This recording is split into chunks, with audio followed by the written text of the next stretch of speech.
Sir sir sir sir इधर पीछे करिए इन लोग को, आप खड़ा तमाशा मत करो। अरे आप कहाँ जा रहे हैं? आपको मदद किया गया था, आप अजीब आदमी है। कौन है भाई? बड़ी माला को आने दीजिए, बड़ी माला जो है उसे आने दीजिए, प्लीज निवेदन है आपको। सभी बैठ जाए, अभी निवेदन है भाई, जो भी खड़े हुए हैं सभी बैठ जाए।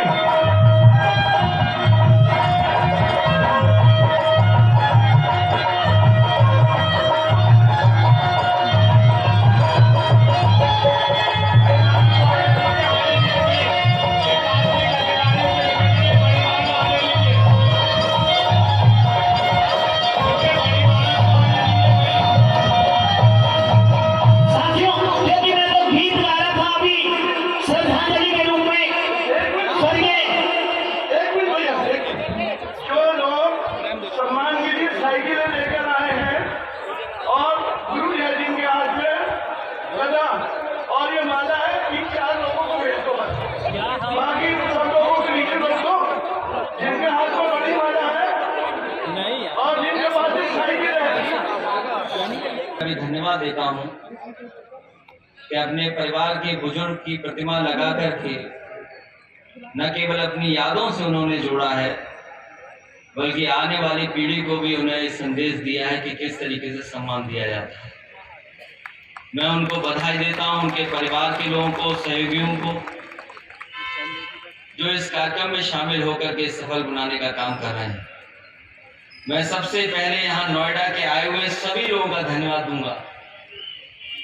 हालांकि अभी सर्दी खत्म नहीं हुई है, लेकिन गर्मी की शुरुआत हो गई है। इधर कुछ बालकों ने थोड़ी बहुत सर्दी पैदा की थी, लेकिन इतनी गर्मी होने के बावजूद भी हमारे सभी साथी यहाँ पर आए हैं। मैं आप सबका बहुत बहुत धन्यवाद और आभार प्रकट करना चाहता हूँ।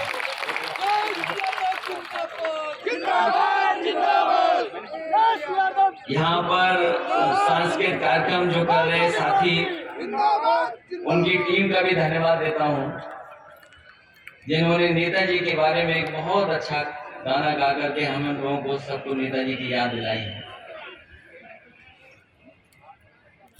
आज जब यहाँ हम बुजुर्गों को याद कर रहे हैं, वहीं जब नेताजी का गाना सुना तो मैं ये बात कह सकता हूँ कि बहुत सी चीजें हम लोगों को मिली होंगी।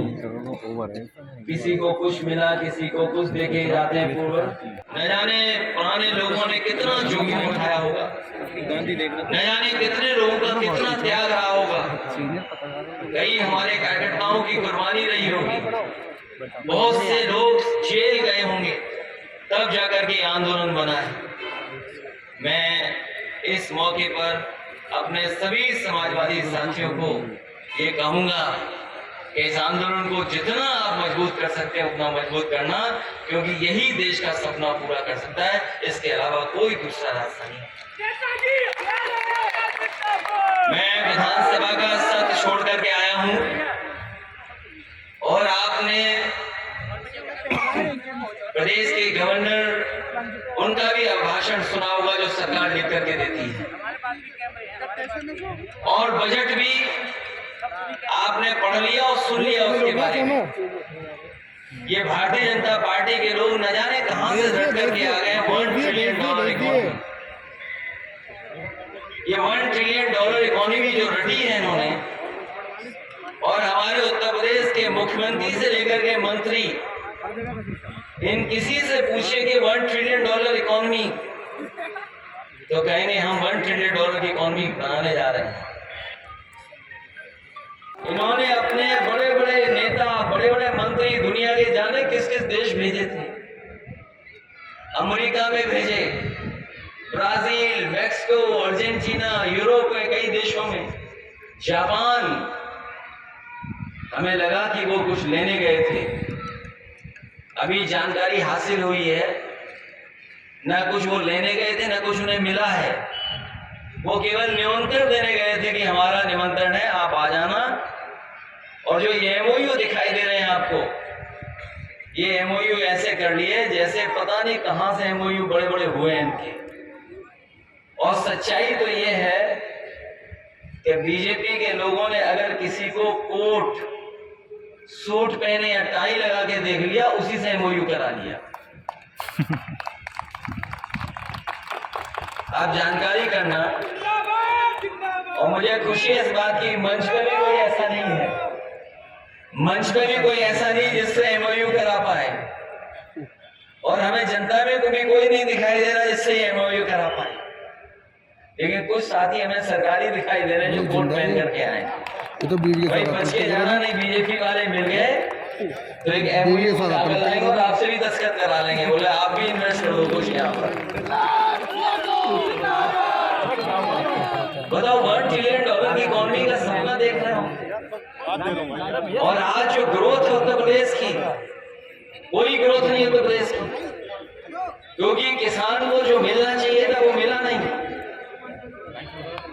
न धान की कीमत दे पाए, न अभी जो आज खेतों में आलू पैदा हो गया उसकी कीमत दे पा रहे हैं, न दूध का सही मुनाफा किसान को दे पा रहे हैं। जो भी हमारा किसान पैदा कर रहा है वो घाटे में जा रहा है। और यही भारतीय जनता पार्टी के लोग ये कहते थे कि 2022 आएगा, हम किसानों की आमदनी दोगुनी कर देंगे, लेकिन किसानों की आमदनी दोगुनी नहीं हुई। ये बात नोएडा में मैं इसलिए कह रहा हूं, जब हमारे किसान पैदा करते हैं तब जाकर के नोएडा में खाने पीने को मिलता हो। और अगर महंगाई का हिसाब किताब लगाएं हम, आज महंगाई चरम सीमा पर है। इतनी महंगाई मैं नहीं समझता किसी ने देखी होगी। बताओ नोएडा वाले लोग आप महसूस कर रहे हैं महंगाई के नहीं महंगाई कर रहे हैं? अब नोएडा वाले लोग होंगे तो चावल तो अच्छा वाला ही खाते होंगे। जो हमारे पास आंकड़े हैं, जो सरकारी आंकड़े हैं, उसका वो खराब वाला है, वो नहीं है जो आप लोग खाते हैं। आज बताओ चावल की कीमत क्या है बाजार में? अगर जाते होंगे यहाँ, चावल कितने में मिल रहा है आपको 1 किलो? राजकुमार भाटी जी बताओ, प्रवक्ता है यहाँ, चावल कितने में मिलता होगा? बिक रहा है 20 में, मिल रहा है 90। डिपार्टमेंट बता रहा है 31 रुपए है। गेहूं का आटा बताओ कितने में खरीदते होंगे आप?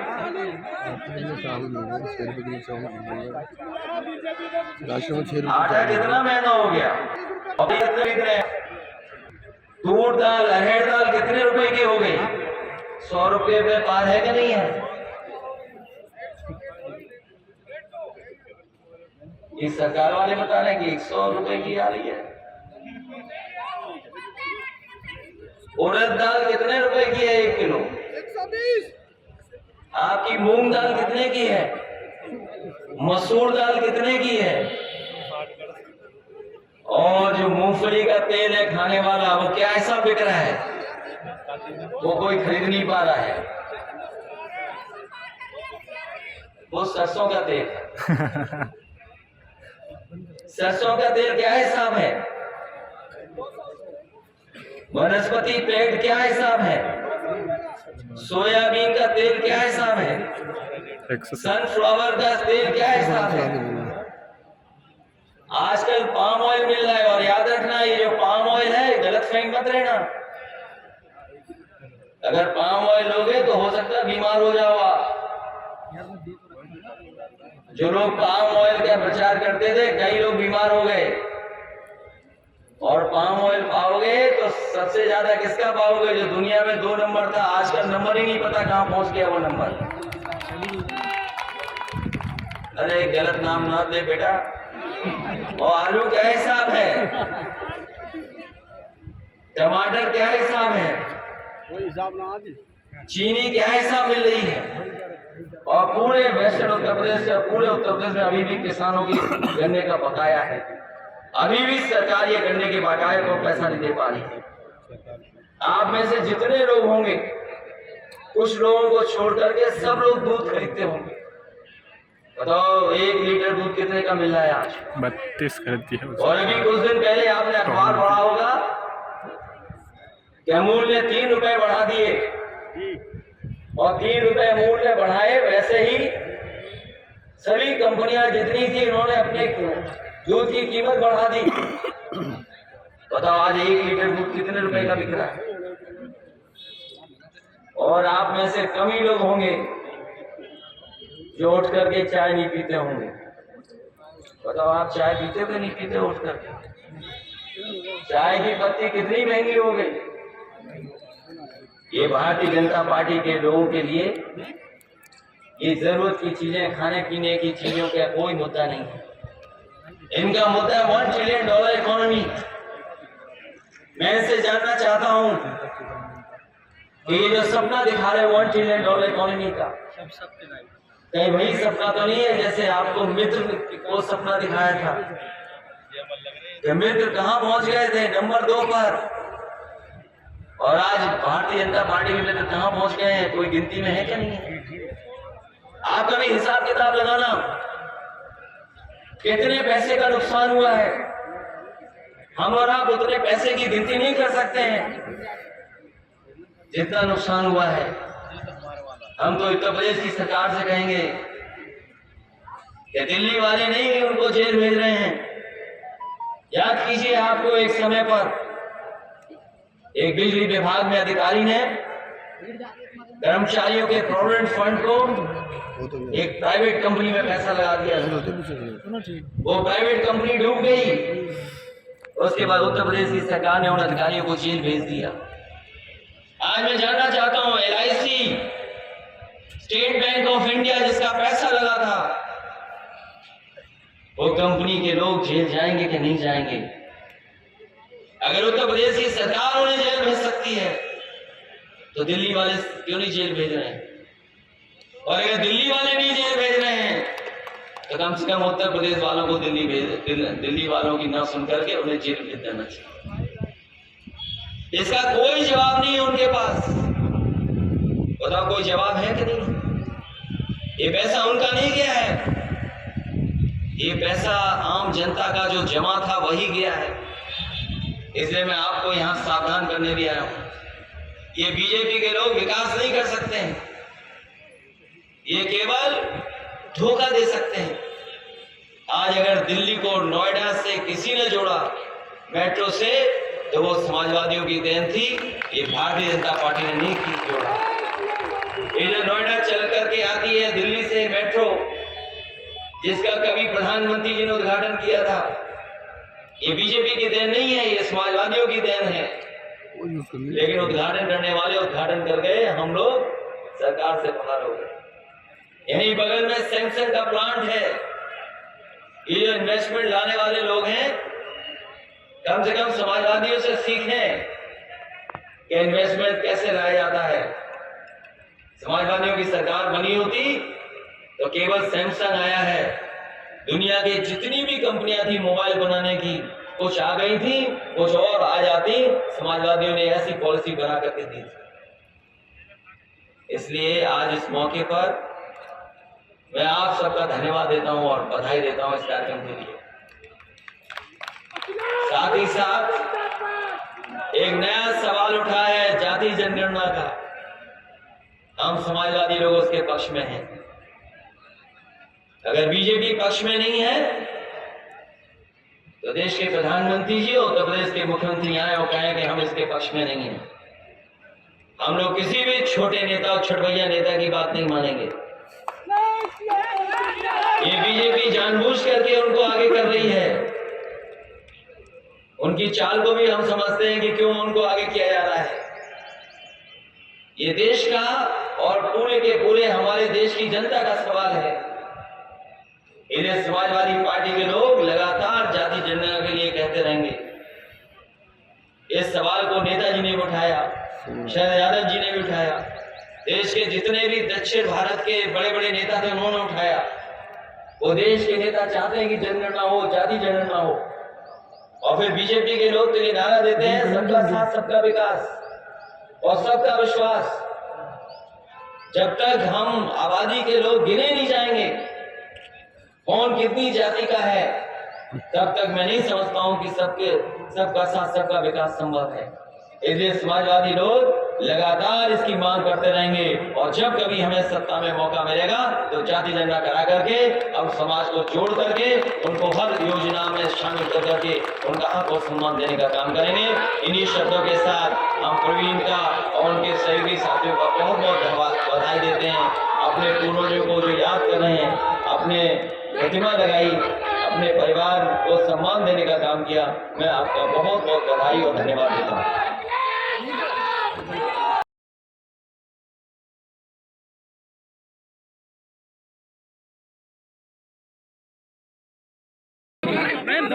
बजट में क्या जाएंगे यूपी सरकार के?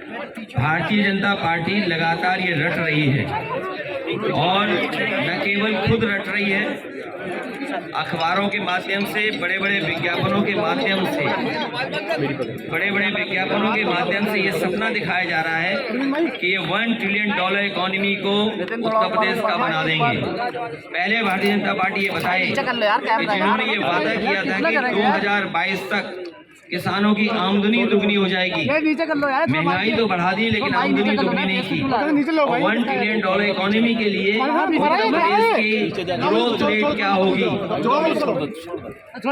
और जिस सरकार ने पिछले 5 बजट साल और एक इस साल का बर्बाद कर दिया हो, जो घोषणा पत्र में शामिल की गई थी चीजें, वो कोई पूरी नहीं कर पाए। इनसे पूछिए अपना पुराना घोषणा पत्र अगर उन्होंने देखा हो पलट करके या उनकी चीजों को पूरा किया हो तो भरोसा करेगी जनता। ये $1 ट्रिलियन इकोनॉमी केवल सपना है, झूठ है। और जितने भी MOU किए इन्होंने, कई ऐसे MOU हैं जो ये पाए गए हैं कि फर्जी थे। आपको याद होगा अमेरिका जाने के बाद वहाँ पर जिस यूनिवर्सिटी क्या इन्वेस्टमेंट लाने का उन्होंने MOU किया था, वो यूनिवर्सिटी थी नहीं। और इससे पहले 4 लाख करोड़ का मेला लगाया था। उसके बाद डिफेंस एक्सपो लगाया था। और याद कीजिए, डिफेंस एक्सपो लगाने पर उन्होंने कहा कि बुंदेलखंड में मिसाइल बनेंगी, टैंक बनेंगे, बम बनाए जाएंगे। आज 6 साल के बाद पूछना चाहते हैं आखिरकार उड़ाऊंगा, तुम मना करोगे अभी? बुंदेलखंड में